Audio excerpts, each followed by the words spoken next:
देश को कौन चला रहा है, सरकार या फिर सुप्रीम कोर्ट। नमस्कार, मैं सुनीति गिरी और स्वागत है आपका मेरे YouTube चैनल पर। देश को कौन चला रहा है, सरकार या सुप्रीम कोर्ट। सुप्रीम कोर्ट का काम है कानून की व्याख्या करना और सरकार का काम है कानून बनाना यानी कि एडमिनिस्ट्रेशन करना। तो क्या सरकार फेल हो चुकी है? सरकार का काम सुप्रीम कोर्ट कर रही है, क्यों? ऑक्सीजन की कमी के लिए और कोरोना के लिए केंद्र सरकार राज्य सरकार पे दोष मढ़ रही है और राज्य सरकार केंद्र सरकार पे दोष मढ़ रही है। इसी बीच में सुप्रीम कोर्ट ने इनिशिएटिव लेते हुए ऑक्सीजन का टास्क फोर्स लाया है, जिसमें 12 सदस्य देश के प्रतिष्ठित डॉक्टर, कैबिनेट सचिव, कन्वीनर, 1 हफ्ते में काम शुरू और 6 माह का कार्यकाल दिया गया है। और ये बात मैं आपको इसलिए बता रही हूं क्योंकि सरकार के पास 13 महीने थे लेकिन सरकार ने कुछ नहीं किया। क्यों?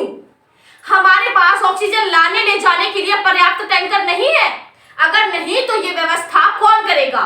आपकी प्लानिंग में कमी कहां रह गई ये आपको पता होना चाहिए।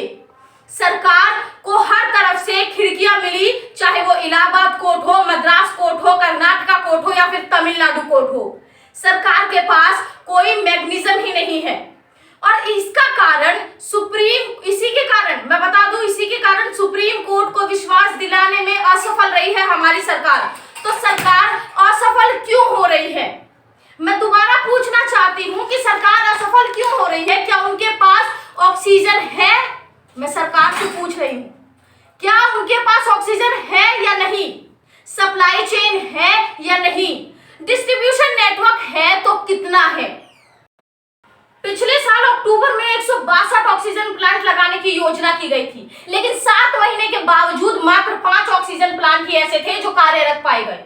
ये किसकी दूरदर्शिता कही जाएगी? सुप्रीम कोर्ट या हाई कोर्ट कहती है कि सरकार हत्यारी है, उनको फांसी पर लटका देना चाहिए। लेकिन यहाँ पर सवाल ये उठता है कि यहाँ पर अकाउंटेबिलिटी यानी कि जवाबदेही किसकी है? क्या सुप्रीम कोर्ट ने वर्तमान सरकार के विश्वास और कार्य प्रणाली पर शक किया है या सिर्फ शक की संभावना को दर्शाया है? आज जो काम सुप्रीम कोर्ट कर रही है, क्या सरकार को वो 6 महीने पहले नहीं कर देना चाहिए? तो क्या अब सुप्रीम कोर्ट का काम करवाना भी है क्या? क्या ये हमारे तंत्र के नाकाम होने का सबूत नहीं है? हमारे संविधान में संवैधानिक व्यवस्था क्या है? जब सरकार असफल हो जाएगी तो दोषी कौन? सजा दी जाए तो किसको? कोर्ट की फटकारों से क्या होगा? उदाहरण के लिए मैं बताती हूं कि वैक्सीन के निर्माता पूना वाले बोलते हैं कि 150 रुपए प्रति वैक्सीन बेचने के बावजूद भी हमें लाभ हो रहा है। तो फिर वैक्सीन के दाम केंद्र सरकार के लिए 150, राज्य सरकार के लिए 300, निजी हॉस्पिटल्स के लिए 600 और सामान्य नागरिक के लिए 1200 रुपए है। क्यों? इसे सरकार की विफलता मानी जाएगी या सफलता? हमने सरकार चुनी है या साहूकार? ये जवाब मैं आप सभी से पूछती हूँ।